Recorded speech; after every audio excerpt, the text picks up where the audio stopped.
Hello and welcome to Cooking the Books with Heather. Today we're going to make just the wafers today from Vivian Howard's cookbook, Deep Run Roots. We've done a lot of recipes from this book before, but not this one yet, but we can make these ahead. But it is 4th of July weekend and I'm just tired. So I'm just going to make the dough for these and then we can bake them. But so to make these wafers, they are a sesame seed wafer, not so much a vanilla wafer. But we have everything already, well, gathered. Let's just say gathered. It's not all measured out. But the first thing I need to do is add some things to my flour. This is just all-purpose flour. The amounts are on the other page, but I think I remember what I'm supposed to do. So I'm going to add some salt. I'm using kosher salt because that's what I have easily available. Some baking powder.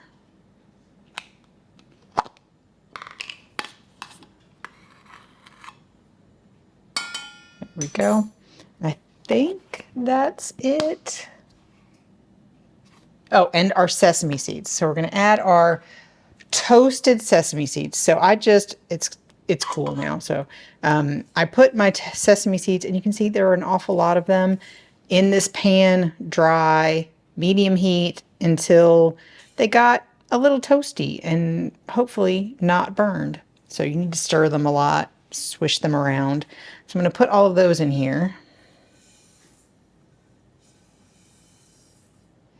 And we need to whisk this, and I'm going to use this whisk for my wet ingredients. So I'm just going to use the whisk from my mixer in this bowl to mix everything up. And that worked just fine. We are going to make the wet ingredients, but first we need to cream butter. I have 1 stick of salted and 1 stick of unsalted because that's what I had. But that's what I had easily available to get to room temperature at about the same time. I've got more in the freezer. I just didn't take it out yet. But she doesn't say specifically which one to use. So I used a little bit of both because I didn't think it mattered all that much. So we've got the butter and I'm adding sugar. So we've got a little bit of light brown sugar and the rest is just granulated sugar. So I'm going to dump that in there and we're going to cream these until they are lightened in color and fluffy, about 2 minutes. So it doesn't say how high, so I'm gonna start it at low just to get it all mixed up. Probably medium. I guess we'll see.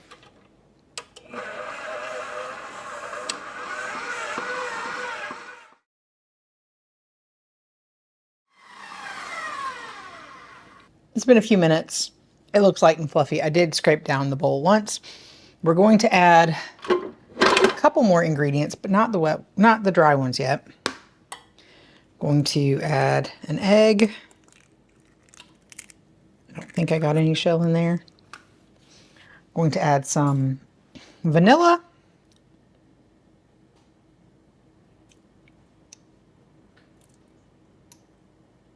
So there is vanilla. I just feel like the sesame seed flavor will probably overpower it because we're about to add some sesame seed oil. So I have some just plain sesame seed oil. I'm not sure if it's going to be enough. I think it's exactly enough, which is good because the other oil I have is toasted and I didn't really want to add extra toasted sesame seed flavor. It will probably be okay. It would probably be fine because we did toast the sesame seeds, but anyway. So now we're going to whip it up again until it is all combined on medium. She does say on medium here.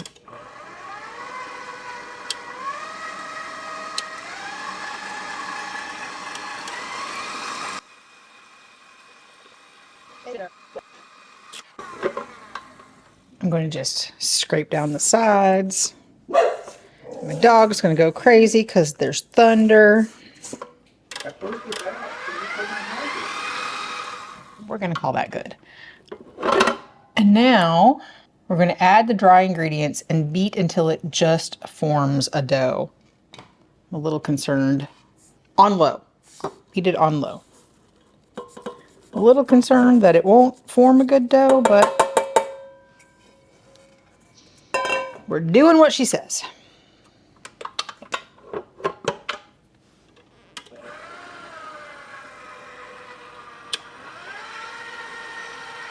She doesn't say to switch to a paddle attachment, just the whisk.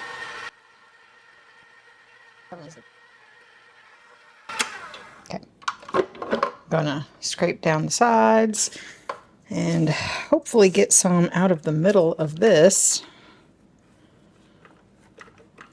whisk.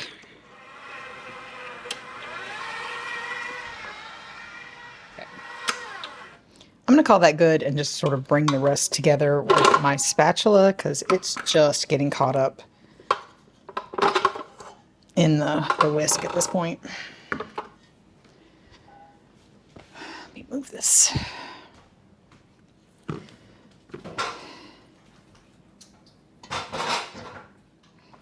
Using my hands, I got most of that out of the whisk. And so I'm just going to give it a bit of a stir to make sure we are well incorporated. I think we're good. And then I'm going to put this in this smaller bowl because that should be plenty to go into the refrigerator for up to 3 days, she says. I'll probably bake them off tomorrow. I'm probably going to end up using my hands again, it looks like. No, maybe not. All right, there we go. Good enough. I'm going to put some plastic wrap on this and call it a day until we are ready to bake it. The other part of this that we're going to do today is to bake off the sesame wafers that we made the dough for a couple days ago and have been in the refrigerator. So she says to, and this is why I shouldn't have done this. It's very hard. The dough was just very stiff. So she says to use a 1 ounce scoop. That is what this is. And then roll them into balls and place them about 1 inch apart. It should make 36, so I don't know if I'll have to do this 3 times or if I can fit 18 on a sheet. We'll see. They're supposed to be 1 inch apart, and then we are going to flatten them, so I guess we'll see. Excuse me while I make several balls.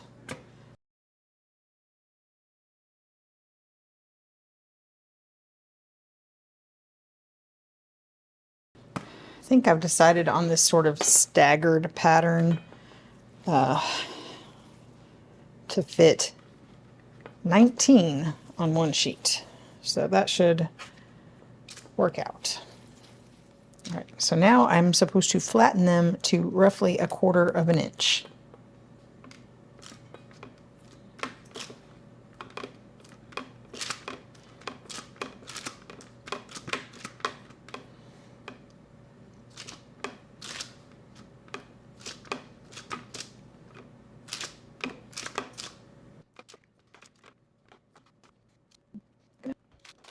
These seem like they will be larger than vanilla wafers, but there's no picture of these.